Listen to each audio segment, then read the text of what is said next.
Yeah, exactly. Hey, maybe we get a family photo. They were terrified. It was really scary. It was scary. Right. It is really scary. Right.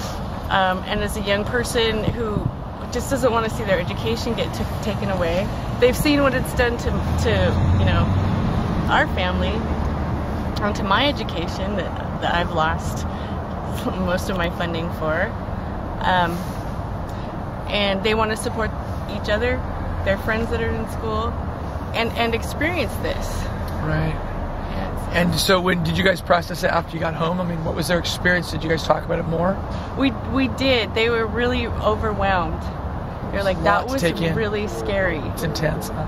Like not knowing, and knowing that there's as many police as there are people. Yeah. And they're armed. And while, you know, there was a couple of groups that were pretty high-strung and weren't checking in and bouncing around quite a bit, you know, like, what's going on? And they got to bounce around. Yeah, that was kind of nerve-wracking for them too, because it's a scary thing. Yeah. And I think it was good for them to be able to be there and then see the media, the mainstream media, Channel 4, Channel 5, Channel 7, Channel 13. Right. The representation. You know, oh, the police were afraid they were going to get trampled. Well, that's nonsense. There were more of them than there were people here last night. Yeah. You know, and so for them, I thought that was really important that they experienced that. Yeah, it's great. And do you think that they're more or less likely to participate in a demonstration, etc.? Definitely more likely. Definitely. Yeah, because they really crossed a boundary. They were able to experience that threshold of stepping over the boundary and then allowing, and then still being okay. Yeah. Yeah. It's okay. And it's okay to joke with the policemen who didn't understand the concept of a General Assembly and try to explain to the officer that, yes, being on the stack is a very frustrating and confusing process, but it gives everyone a chance to be heard. And when your number's called, you can speak for a couple minutes. And then we were like, you know, that was really good for your first time in a General Assembly. You know, I love the mic check when the patrolman, the head officer did mic check. That was funny. That was precious. Yeah. And I tried to explain to them too, like look at the faces on these men in riot gear behind us. Look at the faces on the men who are they're looking at each other going, oh, are we really going to have to move forward on these people? 99 Love. The confusion that those men were feeling. Right. I think that's really important to remember. They're human beings, and their kids' education's being cut. They might have parents or people they know. They're so somebody's dad. Exactly. You know, somebody's they've got a mother or a grandmother who might be affected by this stuff. So, yeah, I think that's a much more constructive stance to take than to be like insulting them, calling them pigs, and escalating a conflict. Our conflict is not with these guys. Sure, they have chosen this line of work and they are aligned, but we would like them to also, we should be asking them the question of how far will you go to defend the status quo? But we shouldn't like demonize them or ridicule them. I'm not for that. I don't think that helps.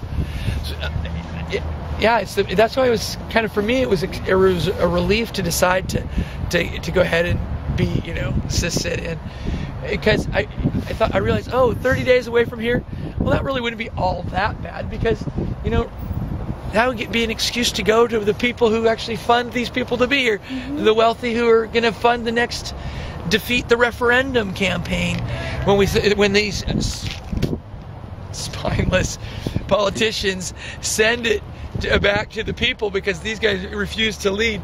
So these folks refuse to lead. So they might just be confused. They might. Yeah. Well, you know, we were thinking earlier that what we really need now is a 66% for the 99%. You know, we just need 2/3 of the legislature to approve an income tax on the wealthy. So we need 66% for the 99%. The Republicans are saying no new sales taxes.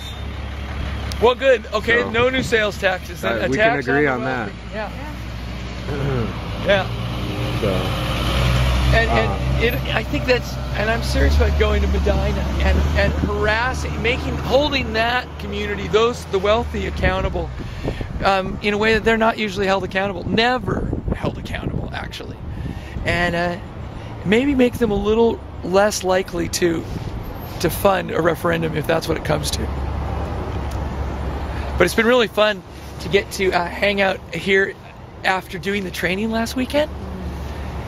And then get to reconnect with all of you guys, and to really like get to take these ideas and try things out together and learn together and push boundaries together and watch other people trying things out and watching what works and what doesn't work. Very interesting process. Really cool. Yeah. Say something brilliant. Come on. Oh, I got nothing. You got everything. Come on. So we wouldn't have, I wanted to say that if it wasn't for Bird's insistence, we would not have the 99% banner. So rock on. Let's hear it for Bird. Woo! Yeah. 99%. Thank you, Bird. Perfect. It's a team effort. It's always a team effort.